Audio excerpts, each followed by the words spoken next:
पण चालू करतो.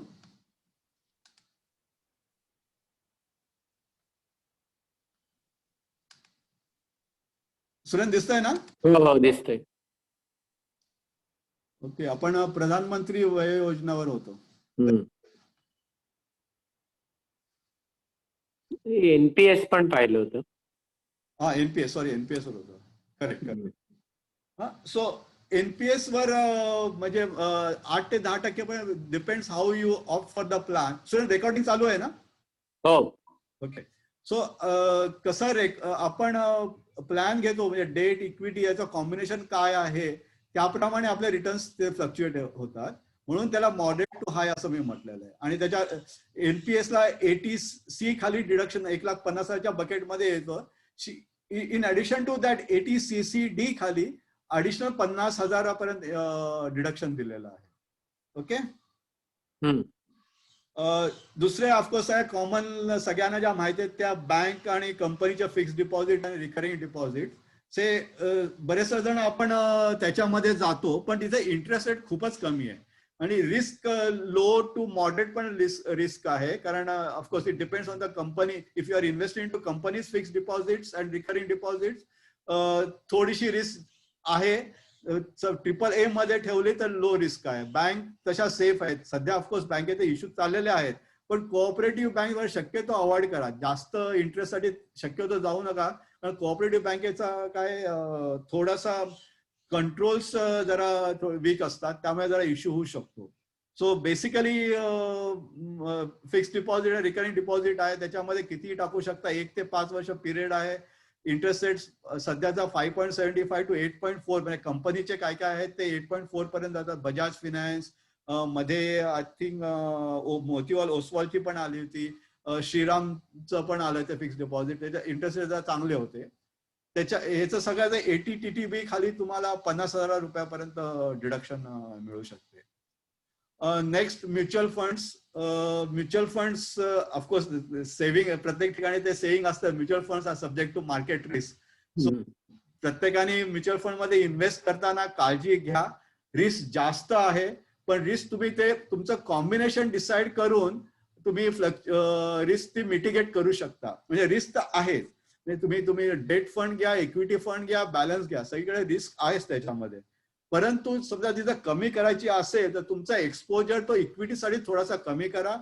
शक्यतो बॅलन्स फंड मध्ये जा, म्हणजे ते बरोबर मॅनेज करतात आणि तुमचे रिटर्न्स थोडेसे कमी होतील, पण तुमचं कॅपिटल बरंचसं प्रोटेक्टेड राहील. म्हणून माझा तरी ऍडवाइस आहे, म्हणजे मी स्वतः आता बरेचसे मी इक्विटी पासून मूव्ह करून बॅलन्स फंड मध्ये आलेलो आहे. रिटर्न्स कमी झाले, पण डेफिनेटली थोडंसं मनाला एक शांती मिळते. त्याच्यामध्ये 500 रुपयापासून ते अनलिमिटेड किती म्हणजे टाकू शकता. लॉक इन पिरियड 1 ते 3 वर्ष डिपेंड्स तुमच्या डेट आहेत का इक्विटी आहे त्याच्यावर आहे. 1 वर्ष ते 3 वर्ष पण लॉक इन पिरियड असतो, नाहीतर तुम्हाला एक्झिट लोड लागतो. लिक्विडिटी हाय आहे, म्हणजे कुठल्याही जिथे टाकलं तर तुम्हाला 1 आठवड्याच्या आत पैसे सहज मिळेल. 1 आठवडा तरी जातोच, पण म्हणजे मॅक्झिमम 1 आठवडा जातो, लगेच पैसे मिळू शकतात. इंटरेस्ट रेट हे मार्केट ड्रिव्हन आहे, म्हणजे कसंही तुम्हाला किती आता माझ्या काय काय फंड मध्ये इव्हन 20% पण मला रिटर्न मिळतात. काय काय ठिकाणी इव्हन 6-7 ते 10% मिळतात. म्हणजे 10 ते 20-25 किती म्हणजे रिटर्न मिळू शकतात. Depends when you want to exit. आणि प्रत्येक चढ उतार जो मार्केटमध्ये होतो त्याच्याप्रमाणे जाऊ नका. तुमचे रिटर्न सुद्धा म्हणजे त्याची नेट ऍसेट व्हॅल्यू जी आहे ती बदलत जाते, तर त्यामुळे त्याच्यावर जाऊ नका. जेव्हा तुम्हाला लिक्विडिटी लागेल तेव्हा सरळ विड्रॉ करा आणि be satisfied with whatever you are getting. तुम्हाला इन्कम टॅक्स बेनिफिट तसे याच्यामध्ये नाहीये, फक्त ELSS म्हणजे इक्विटी लिंक समजा जर फंड असतील, इक्विटी लिंक फंड मध्ये तुम्हाला ATC बेनिफिट म्हणजे 1,50,000 बकेटमध्ये ते येऊ शकतं. ओके, सो हे म्युच्युअल फंडचं झालं. इक्विटी मार्केट, स्टॉक मार्केट हे तर एक आहेच, म्हणजे इन्फ्लेशनला बीट करण्यासाठी stock market is the best. परंतु काय त्याचा रिस्क भरपूर आहे. So you really need to balance, म्हणजे कुठली मार्केटमध्ये कसं जायचं, काय करायचं, पेशन्स पाहिजे त्यासाठी, काय कसं करायला पाहिजे हे सगळं बघण्यासाठी ना इक्विटी मार्केट मध्ये रिअली गट्स लागतात. आणि ह्या वयामध्ये आपला किती झेपेल, किती प्रेशर घेऊ काय सांगता येत नाही. अगं तुम्हाला सुरुवातीला सांगितल्याप्रमाणे इंडेक्स मार्चच्या सुरुवातीला 38,000 होता, तो सडनली 22, 23, 29,000पर्यंत सडनली आला. एकदम बरेच पैसे खर्च झाले. माझं तर भरपूर त्यावेळेला लॉस झाला. अर्थात लॉस वॉज नोशनल. आणि नंतर फक्त आता तो हळूहळू रिकवर झाला. म्हणजे आता तो 50,000च्या घरात 49,000 पर्यंत पोहोचलेला आहे. म्हणजे March I think third week of March मध्ये 29,000 तो आता 49,000 पर्यंत पोहोचलेला आहे. सुरुवातीपासून प्री कोविड 38,000 आता 49,000 पर्यंत पोहोचला. म्हणजे एक वर्षामध्ये 30% मार्केटची ग्रोथ झालेली आहे. तिथे ग्रोथ चांगली आहे, पण त्यासाठी तुम्हाला गट्स पाहिजेत, पेशन्स पाहिजे आणि होल्डिंग कॅपॅसिटी पाहिजे. तसं असेल तर स्टॉक मार्केटमध्ये नक्की टाका, पण रिस्क अनालाइज करा. ठीक आहे. आता परत आणखीन एक तुम्हाला एक कोट सांगतो. हा वॉरन बफे बद्दल तुम्ही सगळ्यांनी ऐकलं असेल, राईट? वॉरन बफे हा बर्कशायर हॅथवेचा सीईओ आहे. He is a investor, business tycoon आहे, एकदम फिलांथ्रोपिस्ट पण आहे. त्याने भरपूर देणग्या वगैरे येतो. हा त्याची आजची व्हॅल्यू जवळजवळ $86 बिलियन आहे. 86 billion. He is the fourth wealthiest person in the world. Fourth wealthiest person. 86 billion म्हणजे 6 लाख करोड. 6 लाख करोड म्हणजे 6 वर 12 शून्य एवढी त्याची किंमत आहे. त्याची म्हणजे नेटवर्क त्याची एवढी आहे. तर तो म्हणतो, अरे 91 वर्षाचा माणूस आहे तो, पण तो अजूनही तो ऍक्टिव्ह आहे. भरपूर मार्केट तर त्याच्या बोलण्यामुळे सगळं मार्केट बदलतं. तर त्याचं म्हणणं हे आहे, stock market is a device for transferring money from the impatient to the patient. So तुम्ही स्टॉक मार्केटमध्ये असा तर इम्पेशंट होऊन दररोजच्या वर खाली मार्केट झाल्यावर तुमचे हार्टबीट मिस झाले नाही पाहिजे. तुमच्या हृदयाचे ठोके त्या सेन्सेक्सच्या पल्स रेटवर ठेवू नका. त्याच्या पेशन्स ठेवा, होल्डिंग कॅपॅसिटी ठेवा, तर तुम्हाला डेफिनेटली रिटर्न मिळतील. आता वॉरन बफे म्हणतो त्याच्या आईला एवढ्या वर्षाचा तो अनुभव आहे, तो नक्कीच म्हणतो ते तथ्य आहे त्याच्यामध्ये. आणि आता ह्या कोविड पिरियडमध्ये म्हणजे मी स्वतः अनुभवलं ते. पेशन्स नसेल तर वाट लागते, पेशन्स असेल तर तुम्ही तग धरू शकता आणि तुमचा फायदे होत जातात. ठीक आहे. तर स्टॉक मार्केटमध्ये जर इन्व्हेस्ट करायचे असेल तर ही काळजी घ्या. हे मला तुम्हाला एवढंच सांगायचं आहे. ठीक आहे.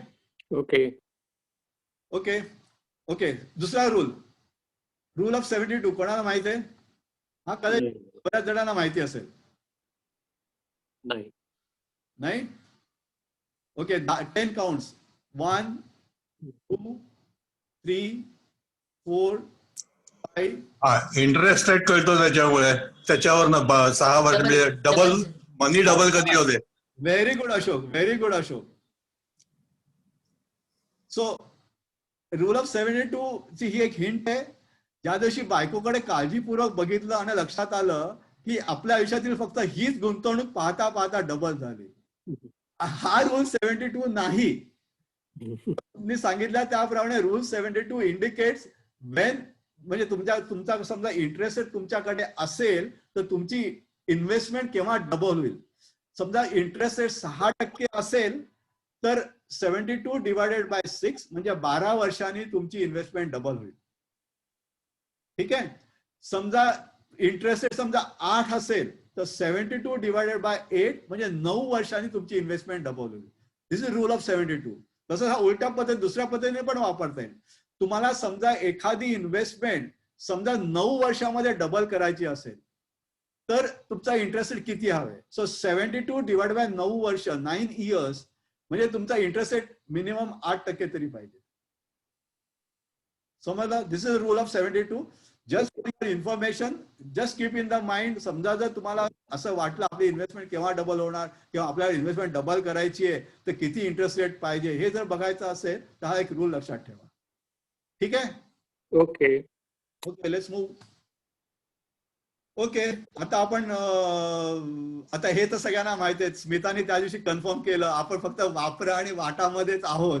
तर आता आपण, स्मिता तुझा चेंज झाला का? आता पहिलं आपण वाचू शकतो, तसंच वाढवू शकतो. चेंज झालं ना? Good good good good. So आता आपण स्पेंड करू. आता ही आपल्या सगळ्यांची आवडती बाब आहे और आवडता पिलर आहे फायनान्शियल प्लॅनिंगचा. ओके, पण स्पेंड करताना सुद्धा काळजी घ्या. स्पेंड करताना एन्शुअर करा की आपण हेल्थ इन्शुरन्स काढलेला असेल. म्हणजे हेल्थ इन्शुरन्स असा काढा ज्यांनी मिनिमम 5 ते 10 लाखापर्यंत तरी कव्हर पाहिजे. सध्याच्या इन्क्रीजिंग कॉस्ट प्रमाणे तेवढं पाहिजे. आणि आता जर तुमच्याकडे हेल्थ इन्शुरन्स नसेल तर आता घेऊन ठेवा, कारण वयाच्या 17व्या वर्षानंतर तुम्हाला इन्शुरन्स मिळणार नाही. कुठली इन्शुरन्स कंपनी 17व्या वर्षानंतर इन्शुअर करत नाही. म्हणून आता घेऊन ठेवा, पुढे मग कंटिन्यू करतो. आता माझे वडील आहेत, ते 91 वर्षाचे आहेत, पण steel he is under health insurance, कारण त्यांचा आम्ही त्यांच्या अगोदर म्हणजे वयाच्या 50व्या वर्षाच्या पासूनच आम्ही इन्शुरन्स घेतलेला होता. ते आता 91 वर्षापर्यंत कंटिन्यू केलं. त्याच्यामध्ये त्यांची काय 2 हार्टच्या म्हणजे एन्जिओप्लास्टी झाल्या, त्यांनी कॅटरॅक्टची ऑपरेशन झाली, त्यांचा गॉल ब्लॅडरचं ऑपरेशन झालं, बऱ्याचशा गोष्टी होऊ शकल्या. आणि आता पुढे पण आता सध्या टचवूड ही इज फाईन, पण कधी कुठली इमर्जन्सी सांगता येत नाही, पण he is guarded, right. So म्हणून जर कोणाचा नसेल तर माझी सिन्सिअर रिक्वेस्ट आहे. काय झालं? सिन्सिअर रिक्वेस्ट आहे की हेल्थ इन्शुरन्स घेऊन ठेवा.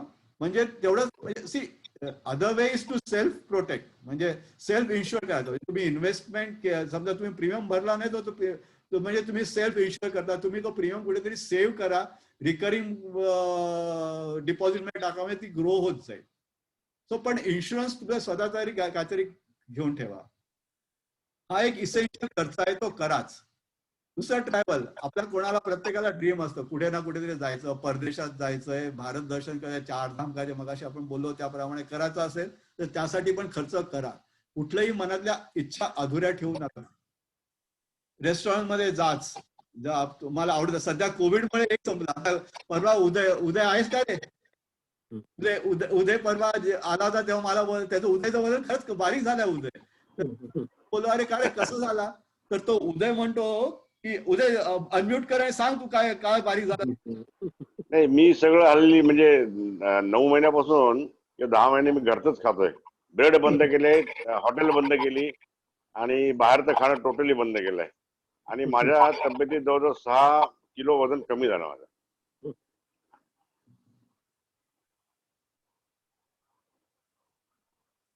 तर मला वाटतं आपण जे बाहेरचं वगैरे जे काय खातो, ब्रेड पर्टिक्युलरली ब्रेड, त्याच्यामुळे आपल्या तब्येतीत कुठे ना कुठेतरी परिणाम होतोच. Right right. Thanks Uday. Mute हो परत. तर नाही, आणि खरं आहे म्हणजे बाहेरचं खाणं. आणि ऍक्च्युली लॉकडाऊनमुळे ना, मग सेव्हिंग मध्ये खरं वाचवामध्ये तुम्हाला सांगायला पाहिजे. लॉकडाऊनमुळे आपल्याला भरपूर शिकवलंय पैसे कसे वाचवायचे ते. त्यामुळे ते एक मोठी शिकवण आपण ह्या पिरियड पासून, म्हणजे या कोविड पासून, लॉकडाऊन पासून आपल्याला एक मोठी शिकवण मिळाली, कशी आपण खर्च कमी करू शकतो आणि कसे पैसे वाचवू शकतो. पण तुम्हाला जर आवड असेल रेस्टॉरंटमध्ये जा, कुठल्याही रेस्टॉरंटमध्ये जा, तुम्हाला आवडत्या रेस्टॉरंटमध्ये आवडतं खाणं खा. मन मारू नका, कारण आता सध्या आपल्याला काही मन काय मारायची गरज नाहीये. आता किती वर्ष कोणाची राहिले सांगता येत नाही. ऍव्हरेज लाईफ आहे 70-80च्या वरती आहे, पण तेवढं आहे आपल्या नशिबात आहे की नाही सांगता येत नाही. करेक्ट. आपण काही वेळा वाटतं आपण बोनस मध्ये पण जगलेलो आहोत की जगतोय की काय. सूर्य जोरात असतोय. मी जगतोच आहे म्हणून. आपल्या काही स्पेशल हॉबीज असतील त्या जोपासा. त्यासाठी समजा तुम्हाला वाटतं म्युझिक, आता उदय फॉर एक्झाम्पल एक आपला चांगला गायक मिळाला. समजा जर गाण्याचं समजा शिकायचं असेल तर शिकून घे उदय. Hobby day. कोणाला म्युझिकल इन्स्ट्रुमेंट वाचवायचं असेल ते शिकून घ्या. पेंटिंग करायचं असेल तर पेंटिंग करा. ज्या ज्या कुठल्या आपल्या हॉबी असतील त्याच्यावर पण खर्च करा. क्लोथ, फॅन्सी आयटम्स, आयफोन घ्यायचा, आयफोन घ्या. चांगल्या पार्लर मध्ये जायचंय, सारख्या मेकअप करायचे, काही ना काही करायचंय. मन मारू नका. जे आहे ते अगदी खर्च करा, बिनधास्त करा. पण सांगितल्याप्रमाणे पहिला बजेट बनवा, बजेटमध्ये सगळं प्लॅन करा आणि मग हे खर्च घ्या. त्याप्रमाणे खर्च करत जा. तुम्हाला कोणी थांबवणार नाही. बिनधास्त खर्च करा, पण योग्य म्हणजे व्यवस्थित करा. ज्युडिशियली खर्च म्हणतात ना, तसा करा. आणि तुमची काय स्वतःची काय स्वप्न असतील त्याच्या मागे लागा. त्यात काय वादच नाही. हा, तुम्ही स्वप्न तुमची पूर्ण करायच्या मागे लागा. आयुष्य किती काय सांगता येत नाही. ड्रीम फुलफिलच्या मागे लागा. सो हे आपलं एक. आणि तिसरं वाद झालं स्पेंड. तिसरा एस स्पेंड. ठीक आहे. आता चौथ्याकडे वळूया, शेवटचा वाटा स्प्रेड. आता याच्यामध्ये ना मला नेटवर ही दोन, आता उजव्या बाजूला तुमच्या खाली तुमच्या पिक्चर फ्रेमच्या खाली कदाचित झाकली गेली असतील तर उजव्या बाजूला कसं समजेल. तर मला ही दोन चांगली कोट मिळाली. Way to spread the happiness. You don't have to be a doctorate or you don't have to be a high priest in your religion practices. Be just what you are, but be loaded with unconditional love. So हे एक मला चांगलं वाटलं. दुसरं होतं everyone you meet is fighting a battle you know nothing about. Be kind always. म्हणजे आपण प्रत्येकाचं कुठलं वॉर लढतंय हे आपल्याला काही कल्पना नसते. राईट. प्रत्येकाशी चांगले वागा, चांगले वर्तणूक ठेवा, जर शक्य असेल तेवढं करा. म्हणून पहिलं जर समजा तुम्हाला कोणाला एनजीओला किंवा डोनेशन कुठली द्यायची असेल, चॅरिटी, आता अशोकने सांगितल्याप्रमाणे शाळेच्या मुलांना काय शिक्षक फी द्यायची असेल, तसं काय करायचं असेल, आपल्या सर्व दोषी स्कूलनं एक चांगला उपक्रम चालू केलेला आहे. द्यायचं असेल तर नक्की द्या. चांगल्या कुठल्या तरी ऑथराइज ठिकाणी डोनेशन द्या, चॅरिटी करा. आणि त्यांनी म्हटल्याप्रमाणे हीच एक गोष्ट जी आपल्याला वरती तारून देईल. स्वर्गामध्ये जायचं असेल, स्वर्ग बघितला नाही पण जायचं असेल तर असल्या काही गोष्टी आपल्याला करायला पाहिजेत. तर त्याच्यावर काहीतरी ठराविक रक्कम खर्च करा. तुम्हाला तुमच्या एक प्रिय व्यक्तींना तुम्ही गिफ्ट द्या. म्हणजे असं मी पण आपल्या सगळ्यांचा प्रिय मित्र श्याम आहे, सगळ्यांनी डोनेशन दिली तरी सुद्धा चालेल. श्याम हसत हसत घेईल. जरूर द्या. असं कुठल्या तुमच्या लव्ड वन्स असेल त्यांना डोनेशन द्या, मुलाबाळांना द्या, नातवंडांना द्या. एखाद्या घरात काम करणारी व्यक्ती असेल, म्हणजे डोमेस्टिक हेल्पर असेल समजा, त्यांना काही मदत पाहिजे असेल ती गिफ्ट द्या. ड्रायव्हरला द्यायचं असेल द्या. कसंही काही करा पण काहीतरी द्या. त्यातून एक आनंद मिळतो ना, तो एक निराळाच असतो. एखाद्या मेमोरियलवर खर्च करायचा असेल तो करा. आता काही गोष्टी म्हणजे तुम्हाला करता येतात. एखाद्या आता सॉरी मी माझ्याच गोष्टी सांगतो, कारण मला तुमच्या एवढ्या माहिती नाहीत म्हणून. तुमच्या सुद्धा आयुष्यामध्ये अशा आलेल्या असतील. आता आमची विंझाईची देवी आहे, तिथे यज्ञ मंडप बांधायचा होता. तर त्यासाठी मग आम्ही चांगली सायझेबल डोनेशन दिली आणि त्याला आता आमच्या आजोबांचं नाव दिलेलं आहे. म्हणजे ही डोनेशन आजोबांच्या स्मृतीप्रित्यर्थ सगळ्यांनी दिलेली आहे. तसंच श्याम, तुला कल्याण मधलं राम मारुतीचं मंदिर माहिती असेल. त्या राम मारुती मंदिरच्या बाजूला शेजारीच एक सिद्धिविनायक मंदिर आहे. त्या सिद्धिविनायक मंदिर मध्ये आम्ही तिकडे गणपतीचं संकटनाश स्तोत्र जे एका मोठ्या संगमरवरी पाठीवर लिहिलेलं आहे, कोरलेलं आहे आणि ते तिकडे लावलेले. आणि ते हेमांगीच्या आजोबा ते खूप करायचे राम मारुतींचं, तर त्यांच्या नावाने ती डोनेट केलेली आहे.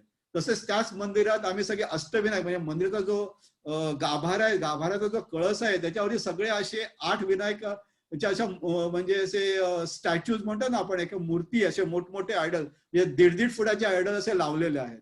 तर त्याचा सगळा ते आम्ही सगळे ते डोनेट केले आजोबांची आठवण म्हणून. म्हणजे अशा काही गोष्टी करायच्या असतील तर जरूर करा. त्यात एक निराळा एक आनंद असतो. आणि दुसरं म्हणजे आपली विल तयार करून ठेवा. म्हणजे एखादं मृत्यूपत्र असतं, मृत्यू हा अटळ आहे, आपल्याकडे एवढी मोठी जायदाद नाही, असेल सर तुमच्याकडे असेल पण माझ्याकडे तरी नाहीये, परंतु विल केलेलं एक बरं असतं. म्हणजे त्याच्यामुळे आपण कुठे काय कोणाला आपल्या मृत्यूनंतर आपली जायदाद कोणाला द्यायची, म्हणजे आपल्या स्पाऊस जो उर्वरित आपली बायको असेल, नवरा असेल, त्याच्याकडे म्हणजे द्यायचा, आपल्या मुलाबाळांना द्यायचा, दुसऱ्या कुठल्या नातेवाईकाला द्यायचा, किंवा कुठे कुठे डोनेशन द्यायची आहे, हे असं सगळं तरतूद करून ठेवा. तर त्यामुळे ना बऱ्याचशा गोष्टी सहज होऊन जातात. म्हणून असं पण एक वाटण्यासाठी हे विल पण एक खूप महत्वाचं आहे. ठीक आहे. Okay okay. सो एवढं म्हणजे आहे 4 वावर म्हणजे आणि 4 SS वर माझं प्रेझेंटेशन होतं. तर सर्वात शेवटी म्हणजे काय आता आपलं आहे, वाचवा, सेव्ह करा, वाढवा, नंतर ते वापरा, स्पेंड करा, वाटा, स्प्रेड करा. हे सगळे म्हणजे हे आपले मेन हा आपला 4 पिलर्स आहे. त्याच्यावरती आपला फायनान्शियल प्लॅनिंग बेस आहे. राईट. समरी म्हणजे काय, आता of course it is very simple. आपण फायनान्शियल प्लॅनिंग, आता इन्व्हेस्टमेंट ऑप्शन वगैरे सगळे जे काय आहेत ते बघितले. त्याच्यातून काही कसं काय आपल्या प्रत्येकाचं सोल्युशन काय काय असेल, काय काय आहे हे प्रत्येकाचे ऑब्जेक्टिव्ह निर्णय असतात, त्यामुळे काय सांगता येत नाही, काही नाही. सो हे स्पेसिफिक असतं, प्रत्येकाचं इंडिव्हिज्युअल, प्रत्येकाने ठरवलं पाहिजे कसं काय आणि त्याप्रमाणे डिसिजन घेतले पाहिजे. ठीक आहे. Okay, very good. शेवटी मग आमच्या सगळ्या जॉन्सनच्या स्टाईल प्रमाणे कुठलंही प्रेझेंटेशन झालं की एक डिस्क्लेमर द्यायचा. So this a disclaimer, I am not responsible. हात वरती, माझं ऐकून कुठे टाकलंय तर मी जबाबदार नाही. सगळं एक फक्त राईटर आहे. पण केव्हाही तुम्हाला कुठलाही सल्ला पाहिजे असेल, म्हणजे अर्थात मी एक्सपर्ट नाही, म्हणजे आता पहिलंच वाक्य मी याच्यात टाकलेलं, I am a certified financial planner, advisor, nor a certified financial analyst or economist. हे पहिलं वाक्य मुद्दामून टाकलं. मी तसा सर्टिफाईड नाहीये, पण थोड्याशा गोष्टी मला माहिती आहेत. नेटवर मी बघून तुम्हाला गाईड करू शकतो. केव्हाही माझ्या अप्रोच व्हा. काय काय जण झालेले आहेत ऑलरेडी. Please feel free. शक्य असेल आणि ऑनेस्टली मी तुम्हाला मदत करेन, गाईड करायचा प्रयत्न करेन, त्यात काय वादच नाही. ठीक आहे. Okay, good. आता शेवटी आपण सगळेजण एक पिझ्झा एन्जॉय करूया. हा पण कदाचित व्हिडिओ तुम्ही व्हॉट्सअपवर बघितला असेल, तर तो आपण बघूया. ओके. ओके. तो क्वेश्चन आन्सर संपलं. Thank you for listening patiently. आता तुम्ही स्वतःला अनम्यूट करू शकता. प्रश्न आता मी स्टॉप करतो शेअरिंग. राईट. थँक्यू, धन्यवाद. प्रश्न आता तुमचे काय प्रश्न असतील तर जरूर विचारा. शक्य असेल तेवढं मी उत्तर द्यायचा प्रयत्न करीन. नसेल तर मी काहीतरी रिसर्च करून तुम्हाला उत्तर देईन. तुम्ही अनम्यूट करा, काही हरकत नाही.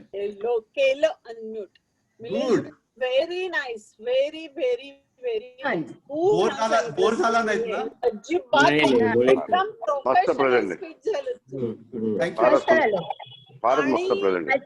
मला एक रिलॅक्स वाटलं की फार विचाराने नाही, पण अननोइंगली जे काय मी केलंय ते मला असं धक्का नाही बसला की अरे आपलं काही चुकलंय. Good good. तुझ्या गायडन्स प्रमाणे मी करत म्हणजे जे तू सांगितलंस तर मी मला वाटतं करते. Very good. पण नक्कीच आता मला विश्वास मिळाला तुझ्यामुळे. गुड. नाही, मी सुरुवातीला म्हटल्याप्रमाणे ना, हे आपण सगळेजण कॉन्शियसली और अनकॉन्शियसली करत असतो. फक्त सगळ्या एकत्र सगळे विखुरलेले असतात, मला खात्री नसते. पण ते समजा बरोबर आहे, साच्यात ठेवले तर आपल्याला समजतं ते बरोबर. Correct correct correct. मला एक प्रश्न विचारायचा होता मला. हा, एकतर खूप सुंदर तू म्हणजे मला जरा हा थोडा डोक्यावरून जाणारा विषय आहे की काय असं वाटलं होतं, पण इतकी सुंदर तू उदाहरणं दिली ना की रोजच्या जीवनातली, आणि ती मला पटत गेली आणि मी त्याच्यामध्ये रमले. त्यामुळे मला कंटाळा नाही आला अजिबात. तर क्रेडिट गोज टू यू. खूप सुंदर. माझा एक प्रश्न होता जो मला नेहमी पडतो आणि मी काही जणांना विचारलं पण होतं त्याबद्दल. तू सोन्याबद्दल सांगितलं होतं की आपण म्हणजे आपला, मला वाटतं आपल्या पिढीचा तो एक छंद होता म्हणा किंवा काय, किंवा आधीच्या पिढीचा, की गुरु पुष्यामृत आणि 3.5 मुहूर्त 1 ग्रॅमचं वळ तरी कमीत कमी घ्यायचं. ठीक आहे. तर मी घेत होते. नंतर माझ्या एका वाचनात आलं की भारतामध्ये एवढ्या सोन्याच्या खाणी नाहीत. आपल्याला सोनं आयात करावं लागतं आणि त्याच्यावर आयात शुल्क पडतं. आणि हे भारतीय आपण इतके सोन्यामध्ये रमलेले असतो आणि इतकं सोनं घेऊन घेऊन घेऊन पिढी दर पिढी वाढवण्याचा आपल्याकडे कल असतो. पण हे जेव्हा माझ्या वाचनात आलं की त्याच्यामुळे आयात शुल्क म्हणजे आपल्या भारताला फार जास्ती पैसा द्यायला लागतो, किंवा तेव्हापासून मी बंद केलं सोनं घेणं. हा, तर हे याच्यामध्ये नक्की काय की मग इन्व्हेस्टमेंट म्हणून जर सोनं घ्यायचं तर आपल्या देशाला हे आयात शुल्क देऊन आपल्याला देशाला एक नुकसान होतं एक प्रकारे. ह्याच्याबद्दल काय तुझं म्हणणं आहे? राईट. ओके. हे बघ, आता हे दोन गोष्टी मिक्सअप होत आहेत, देशप्रेम आणि इन्व्हेस्टमेंट. रूल 20/5 सांगितला, त्याच्यामध्ये सांगितलं की आपली इन्व्हेस्टमेंट समजा प्रोटेक्ट करायची असेल तर आपण से 20% 1/5 एक ठराविक काही हिस्सा आपण सोन्यामध्ये म्हणजे सोन्यामध्ये प्रेशियस मेटलमध्ये सिल्वर, गोल्ड, डायमंड हो याच्यामध्ये हो हो आता तू बघशील ना, तर आता gold market, equity market crash झालं, पण गोल्ड मार्केट एवढं क्रॅश झालं नव्हतं. तेच.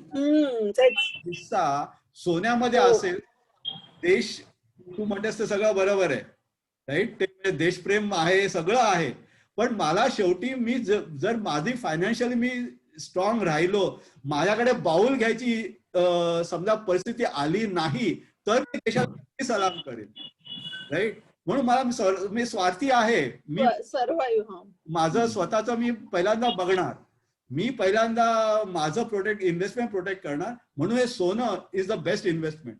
म्हणजे त्याच्यामध्ये बघ सोन्याचे भाव खाली नाही आले एवढे, जेवढं मार्केट म्हणजे थोडं प्रोटेक्शन लागतं. इव्हन प्रत्येक मला एक अजून विचारायचं होतं की सोनं घेणं चांगलं की जमीन घेणं चांगलं? दोन्ही चांगलं आहे, दोन्ही चांगलं आहे. आणि म्हणजे आम्ही तोच विचार केला पुढे, मग मी सोनं थांबवलं घेणं, राईट, आणि जमिनीकडे वळलो. नाही दोन्ही चांगले आहेत. मी जे म्हटल्याप्रमाणे ना 20/5 मध्ये जमिनीमध्ये 20% आणि सोन्यामध्ये म्हणजे प्रेशियस मेटलमध्ये 20% पाहिजे. It's not question of property or metal, this property and metal, दोघांपैकी एक असं म्हणजे ते म्हणजे मी तरी ऍडवाइस नाही करणार, म्हणजे मी तर तसं केलं नाहीये. दोन्ही प्रोटेक्टेड पाहिजे. कशा म्हणजे मला कळलं नाही, कशाचं ऍडवाइस नाही कळलं तू? नाही, मी तरी म्हणजे सोनं ऐवजी प्रॉपर्टी घ्या असं मी सांगणार नाही. दोन्ही मध्ये इन्व्हेस्ट करा, कारण प्रॉपर्टी क्रॉस झाली तर तुम्हाला सोन्याने धरून ठेवलं पाहिजे. सोनं समजा खाली आलं तर प्रॉपर्टी धरलं पाहिजे, असं बॅलन्स करायला पाहिजे. म्हणून गोल्डन रूल ऑफ 5 हे आपले 8 मिनिटं आहेत, त्यामुळे पटापट. नाही सोनं, मी काही बोलू का?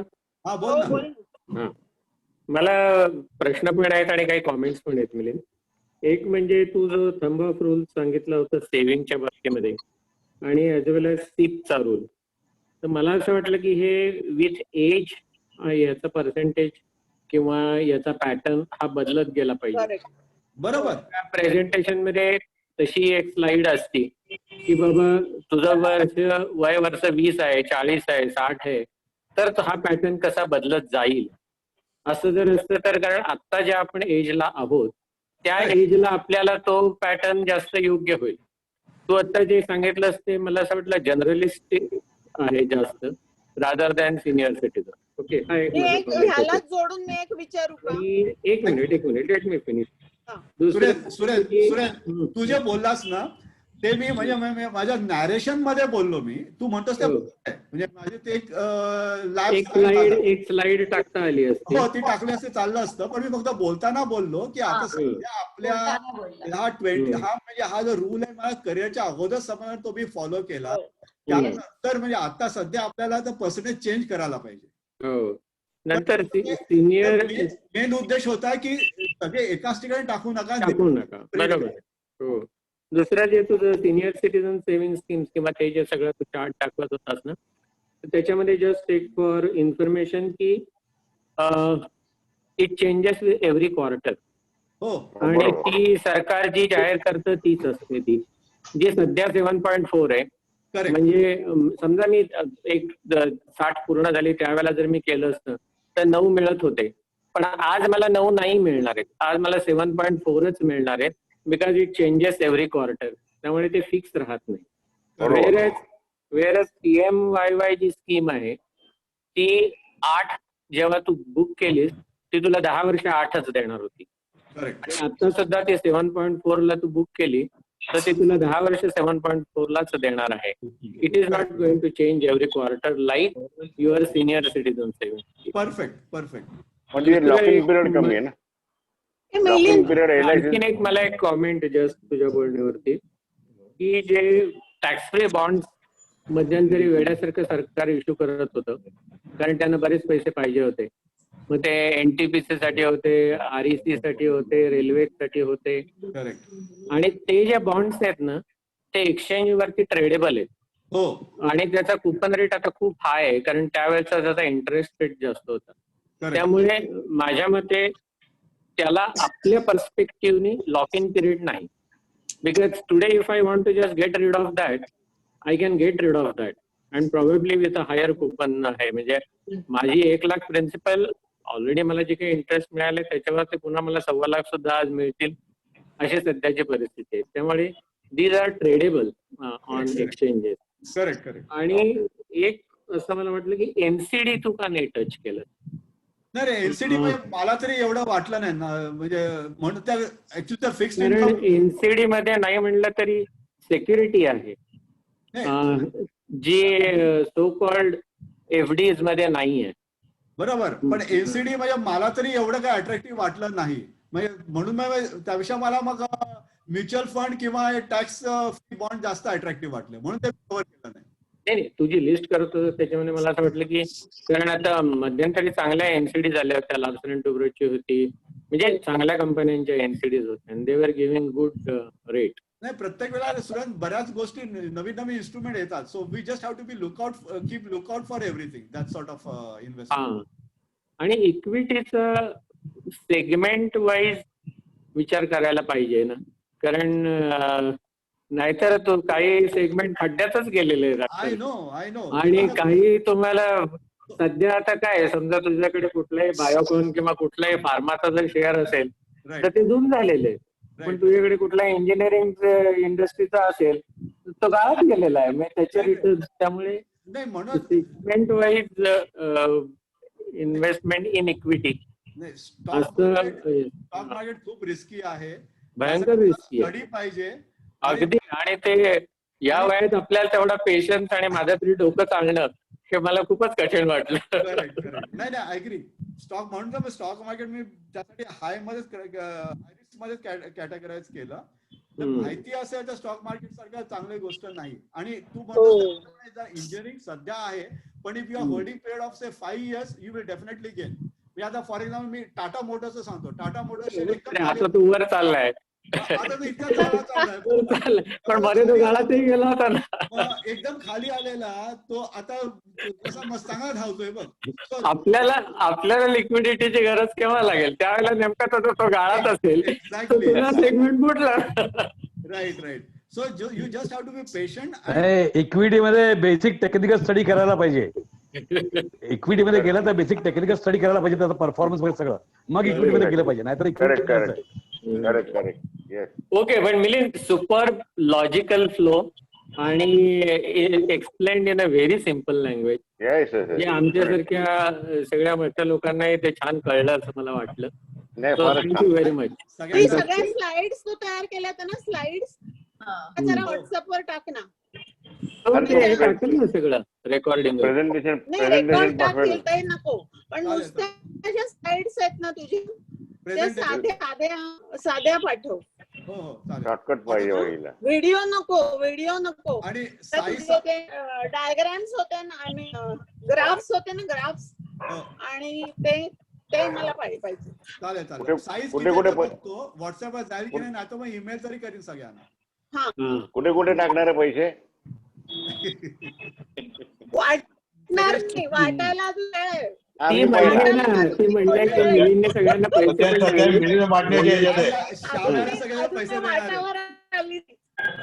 डोनेशन साठी मी उभा आहे. वाटण्याच्या ह्याच्यात येतो. नाही, द्यायचं. बरं, आता 1 मिनिटात संपेल. आता तरी सगळ्यांनी आता सगळ्यांनी शाळेला द्या, शाळेला गरज आहे. हो, शाळा देतोय ना आम्ही. जोशी हायस्कूल विचारते, आता सगळ्यांनी मला वाटतं शाळेकरता कॉन्ट्रीब्युट करूया. सुरेश, रेकॉर्डिंग बंद करू? हो, येस. प्रश्न वगैरे नाही येत ना अजून? नाही, काही आम्ही व्हॉट्सअपवर विचारतो तुला एक्स्ट्रा असेल. मी पण एक फोन करणार आहे तुला, माझा पर्सनल प्रश्न. Okay, thank you so much. Thank you. Fantastic. Yes, fantastic. खरंच छान झालं. Very nice. पुढच्या महिन्यात